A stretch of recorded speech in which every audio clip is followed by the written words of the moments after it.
আসসালামু আলাইকুম। বিএনপি একটা জরুরি সংবাদ সম্মেলন করেছে।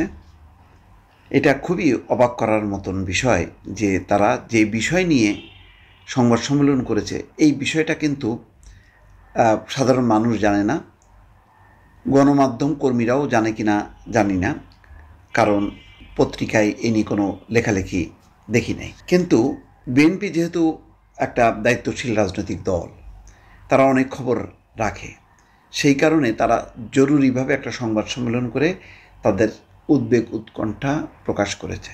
সেটি হচ্ছে টেলিকম নীতিমালায় সরকার তড়িঘড়ি করে কিছু সিদ্ধান্ত নিতে যাচ্ছে। আবারও বলি, দেখেন, এই সরকারের কাজ হলো একটা ভালো নির্বাচন করে একটা নির্বাচিত সরকার যাতে কাজ শুরু করে, তারা তাদের মতন করে পলিসিগুলো এগোবে। কিন্তু দেখা যাচ্ছে যে না, এই সরকারি অনেক কিছুতে হাত দিচ্ছে। তার মধ্যে দেখেন ওই যে চট্টগ্রাম বন্দরের যেটা বলা হচ্ছে এখন নৌবাহিনী চালাবে 6 মাস, তারপরে বিদেশি ব্যবস্থাপনায় যাবে। এটা কেন দরকার হচ্ছে? কেন তারা সিদ্ধান্ত নিতে যাচ্ছে? তারা তো অতি দ্রুত নির্বাচন দিয়ে নির্বাচিত সরকার করবে। এই সরকার তো বলছে, তার কমিটমেন্ট ছিল যে শাসন কাজ পরিচালনা করা আমাদের কাজ না, আমরা নিজ নিজ পেশায় সন্তুষ্ট। তো নিজ নিজ পেশায় সন্তুষ্ট হলে এখন দেখা যায় যে তারা নীতিমালাতেও হাত দিচ্ছে। এইসব নীতিমালা করে একটা পার্মানেন্ট গভর্নমেন্ট, যার একটা সাংবিধানিক বৈধতা আছে। এই গভর্নমেন্ট 106 একটা রেফারেন্স, সুপ্রিম কোর্টের রেফারেন্স নিয়ে চলছে, যার পক্ষে রাজনৈতিক দলগুলো সমর্থন ছিল। আর রেফারেন্স কিন্তু কোনো ভোটের সরকার না, নির্বাচন ভোট ছাড়া কোনো সরকারের একটা বৈধতা থাকে না, আন্তর্জাতিকভাবে এটা গ্রহণযোগ্যতা পায় না। কিন্তু দেখা যাচ্ছে বড় বড় কাজে হাত দিচ্ছে। এই যে বাংলাদেশ টেলিযোগাযোগ নিয়ন্ত্রণ কমিশন বিটিআরসির প্রস্তাবিত টেলিকম নেটওয়ার্ক ও লাইসেন্সিং রিফর্ম পলিসি 2025 নিয়ে উদ্বেগ প্রকাশ করেছে বিএনপি। আরও দেখা যাচ্ছে খবরে, আমি আর এটা বললাম না, যে অনেকে অনেক রকম লাইসেন্স ইতিমধ্যে নিয়েছেন, অথচ মানে সাধারণ মানুষ বা সার্বিকভাবে অনেকেই কোনো ব্যবসা বাণিজ্য কোনো কিছু করতে পারছে না, অপেক্ষা করছে যে একটা নির্বাচিত সরকার আসুক, তখন তারা শুরু করবে। কিন্তু তারা কিন্তু এই সিস্টেমের মধ্যেই অনেক কিছু নিয়ে বসে আছে।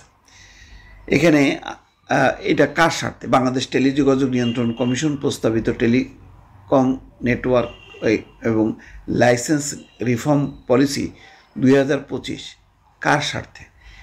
রাজধানীর গুলশানে বিএনপির চেয়ারপারসনের রাজনৈতিক কার্যালয়ে বৃহস্পতিবার দুপুরে এক জরুরি সংবাদ সম্মেলনে বিএনপির মহাসচিব মির্জা ফখরুল ইসলাম আলমগীর এই বিষয়টি উপস্থাপন করেন। এর আগ পর্যন্ত কিন্তু আমরা জানি না।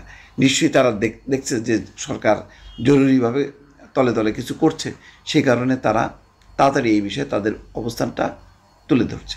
এই নীতিমালার উদ্দেশ্য হলো লাইসেন্সিং পদ্ধতি সহজ করা, প্রযুক্তিগত অগ্রগতি উৎসাহিত করা এবং গ্রামীণ জনগণের ডিজিটাল অন্তর্ভুক্তি বাড়ানো, যা অবশ্যই ইতিবাচক একটি বিষয়। তবে খসড়া নীতিমালাটি বিশ্লেষণ করে দেখা যায় এতে কিছু গুরুতর সমস্যা আছে, যা টেলিকম খাতে সমতাভিত্তিক ও টেকসই উন্নয়নে বাধা দিতে পারে। বিএনপির গঠনমূলক মনোভাব নিয়ে এই খসড়ার সম্ভাব্য দুর্বলতা, অস্পষ্টতা এবং বড় মোবাইল ফোন অপারেটরদের পক্ষে অধিক সুবিধা পাওয়ার কিছু ধারা তুলে ধরছে, যা ছোট এবং মাঝারি ব্যবসা প্রতিষ্ঠান এবং স্থানীয় উদ্যোক্তাদের ক্ষতিগ্রস্ত করতে পারে। তাহলে কি বলা যায় যে গ্রামীণ টেলিকমকে বিশেষ তারা সুবিধা পাবে এই ধরনের নীতিমালা যদি সরকার অনুমোদন করে? এখানে কিন্তু পরিষ্কার করা হয়নি, কিন্তু ইঙ্গিতটা আছে। আশঙ্কা প্রকাশ করে মির্জা ফখরুল আরও বলেন, জাতীয় নির্বাচনের প্রাক্কালে এত গুরুত্বপূর্ণ একটি খাতে তড়িঘড়ি করে নীতিমালা প্রণয়ন গ্রহণযোগ্য নয়। একটি নীতিমালা তখনই সঠিক হয় যখন তা আর্থিক ও সামাজিক প্রভাব বিশ্লেষণের পর সংশ্লিষ্ট সব পক্ষের অংশগ্রহণ নিশ্চিত করে প্রণয়ন করা হয়। এই নীতিমালা কার্যকর করার আগে আর্থিক এবং সামাজিক বিশ্লেষণ এবং অংশগ্রহণমূলক আলোচনার মাধ্যমে চূড়ান্ত করতে হবে, নয়তো এটি দেশের টেলিকম খাতকে অসম প্রতিযোগিতা এবং আর্থিক বৈষম্যের পথে ঠেলে দেবে। খুব গুরুত্বপূর্ণ কথা দর্শক। তার মানে ডালমিকুস কালা হয়, কিছু একটা ঘটতে যাচ্ছে, যেটা টের পেয়ে বিএনপি আগেভাগে তার প্রতিবাদ করছে বা বিরোধিতা করছে বা তাদের উদ্বেগ সামনে নিয়ে আসছে। দর্শক ভালো থাকবেন, আল্লাহ হাফেজ।